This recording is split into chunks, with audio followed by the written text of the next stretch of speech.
Assalamualaikum warahmatullahi wabarakatuh. Hamdalillah wassalatu wassalamu ala Rasulillah Sayyiduna Muhammad ibni Abdillah. Yang kami muliakan dan kami takdimi guru mursyidku, pun pula kami muliakan dan kami takdimi para guru pembimbingku. Dan juga tak lupa yang kami cintai, yang saya cintai kepada saudara-saudara, sahabat, sedulur, para pemirsa, pendengar setia dan pecinta ilmu pada acara malam kali ini di channel Ahmad Zaki Sena dalam pembahasan ilmu tasawuf dan jati diri juga spiritual. Pada malam kali ini saya akan membahas tentang orang Islam wajib diislamkan. Wah, nambah bingung ini. Perlu dikaji, perlu disimak ya. Biar jangan salah paham, biar enggak gagal paham. Orang yang mengaku beriman wajib masuk Islam yang kafah. Orang yang mengaku Islam wajib masuk Islam yang kafah, atau orang Islam wajib diislamkan. Kalau sudah Islam kenapa diislamkan ya? Bukankah yang diislamkan itu adalah orang yang belum Islam? Tidak ya, tidak. Karena agama Islam itu sudah jelas. Sebagaimana dalam ayat Allah, qad tabayyana ar-rusydi minal ghayy. Qad tabayyana ar-rusydi minal ghayy. Sungguh jelas suatu petunjuk Allah dalam agama Islam itu antara yang benar dengan yang salah. Islam itu sudah menampakkan kebaikan, menampakkan kemanfaatan, menampakkan kebahagiaan. Istilahnya itu adalah yang baik dan yang salah, yang hak dan yang benar itu sudah jelas dalam Islam. Kenapa harus ditawar-tawar? Kenapa harus dipaksa-paksa untuk memeluk agama Islam? Sudah jelas. Begitu. Cuma pembahasan kali ini kita akan membahas tentang orang Islam wajib diislamkan. Bagaimana? Di dalam ayat itu surat Al-Baqarah ayat 208 dijelaskan. Bismillahirrahmanirrahim. Ya ayyuhalladzina amanu dkhulu fisilmi kafah wala tattabi'u khutuwati syaitan innahu lakum aduwwum mubin. Surat Al-Baqarah ayat 208. Hai orang-orang yang beriman, masuklah dalam Islam yang kafah. Nanti saya akan menjelaskan Islam yang kafah itu yang bagaimana. Nah, sedangkan ada pula orang yang, makanya saya mengatakan orang yang mengaku iman wajib masuk Islam yang kafah, ada diabadikan dalam Al-Quran sebagaimana dijelaskan di dalam surat Al-Hujurat ayat 14 yang berbunyi begini. Bismillahirrahmanirrahim. Qalatil a'rabu amanna qul lam tu'minu walakin qulu aslamna walamma yadkhulul imanu fi qulubikum. Ya. Kalau enggak salah itu di surat Al-Hujurat ayat 14. Ya, coba dicek kembali aja. Tapi ini ucapan saya benar-benar dari kalam Al-Qur'an ya. Kalam Al-Qur'an. Berkata orang Arab, orang Ajam itu mengatakan, ya Rasulullah, saya beriman. Tapi Rasulullah diberitahu oleh Allah melalui malaikat Jibril, ya Rasulullah, sampaikan kepada orang itu baru Islam, ulu aslamna, baru Islam. Walamma, kenapa walamma yadkhulul imanu fi qulubikum, karena imannya belum masuk ke dalam hati. Bagaimana cara memasukkan iman ke dalam hati? Tiada lain adalah masuk Islam yang kafah. Tuh, ini namanya prolognya dulu ya, latar belakangnya dulu dalam pembahasan. Lalu kita ini semuanya apakah termasuk Islam yang kafah gitu. Bahwa kita tahu kita ini adalah Islamnya itu satu, Islam keturunan. Karena orang tua saya Islam, saya ditakdirkan Islam.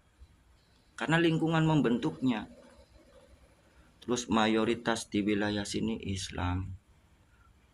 Di KTP-nya juga tertulis Islam.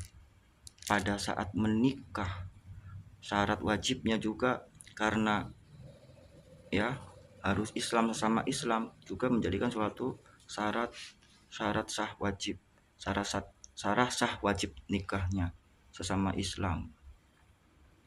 Maka keislaman kita itu terbentuk dengan Islam yang keturunan. Sebagaimana di dalam hadis Nabi Muhammad SAW, kullu mauludin yuladu alal fitrah. Setiap manusia yang dilahirkan itu dalam keadaan suci. Akan tetapi fa'abawahu, orang tuanya lah yang mau diapakan, yuhawidanihi wayu au yumajisanihi, atau di Yahudikan, di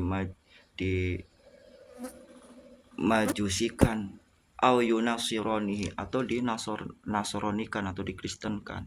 Nah, pada kesempatan ini kita dibentuk, ditakdirkan oleh Allah dalam keluarga Islam. Maka Islam kita itu adalah Islam yang keturunan. Makanya apa yang dimaksud dengan Islam yang kafah? Makanya saya akan merujuk kepada ayat Al-Quran dan hadis Nabi Muhammad SAW sebagai rujukan utamanya, sumber hukum utamanya. Gitu. Ini hanya sebatas pengajian. Semoga ada manfaatnya. Lanjut, kita akan membahas tentang esensi daripada arkanuddinul Islam, rukun agama Islam. Bukan rukun Islam ya. Kalau rukun Islam itu kan ada berapa rukun Islam? Ada 5. Syahadat, sholat, zakat, puasa, haji. Itu rukun Islam. Kalau yang saya maksud di sini adalah arkanuddinul Islam, rukunnya, tegaknya agama Islam, yang sebagaimana Nabi Muhammad menyampaikan, mendakwahkannya kepada umatnya.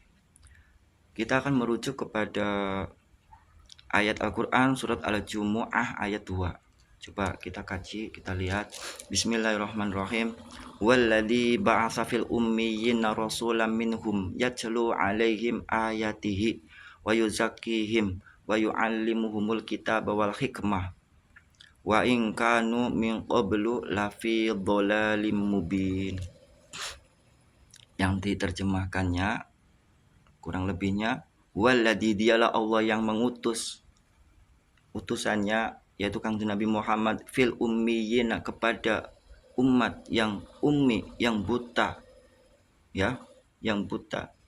Saya yakin ini bukan buta pengetahuan, tetapi buta akal, buta dalam kebenaran, buta dalam memahami ketuhanan. Berhala disembah, matahari disembah, patung disembah, makanan disembah.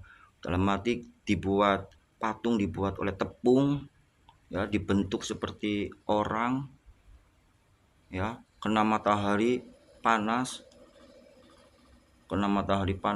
lama-lama perutnya kempong, Tuhan yang dia sembah dimakan sendiri, ya kan? Nggak masuk akal itu, orang kurang akal. Tapi kok disembah? Jadi ummiyin itu adalah orang yang buta dalam arti buta kebenaran. Fil ummiyina rasulan minhum, ya, Allah mengutus rasul kepada mereka. Yatlu, untuk apa? Yatlu alaihim ayatihi, untuk dibacakan kepada mereka ayat-ayat Allah. Yatlu alaihim ayatihi wa yuzakkihim, dan untuk membersihkan jiwa mereka. Wa yu'allimuhumul kitaba wal hikmah, dan mengajarkan Al-Qur'an dan hikmah. Al-Qur'an yaitu firman Allah yang sebagai sumber hukum utama, wal hikmah itu adalah hadis, ucapan, perbuatan, sikap Nabi, contoh-contoh ibadah yang dipraktekkan oleh Nabi itu adalah hikmah. Jadi kalau kita simpulkan, kita rangkumkan esensi daripada arkanudinul Islam, yang pertama adalah yatlu alaihim ayatihi, membahas tentang tanda-tanda kekuasaan Allah atau ayat-ayat Allah, berarti tentang ketauhidan. Ilmunya ilmu usuluddin, ilmunya ilmu aqaid, ya. Ilmunya ilmu aqaid. Nah, yang kedua yaitu adalah wayuzakihim, membersihkan jiwa. Itu babnya itu adalah bab ihsan. Ilmunya ilmu tasawuf. Metodenya, cara pengamalannya yaitu dengan thariqat. Makanya antara tasawuf dengan syariat harus dipadukan. Yang ketiga adalah wa yu'allimuhumul kitaba wal hikmah, itu adalah syariat atau bab Islam yang mengatur tentang tata cara beribadah, itu ilmunya ilmu syariat, ya. Cara-caranya yaitu di dalam bab fikih, bab madhab, sarannya. Makanya antara ilmu syariat dengan ilmu tasawuf itu dipadukan akan memperoleh ilmu keyakinan yang hak. Man tasawwafa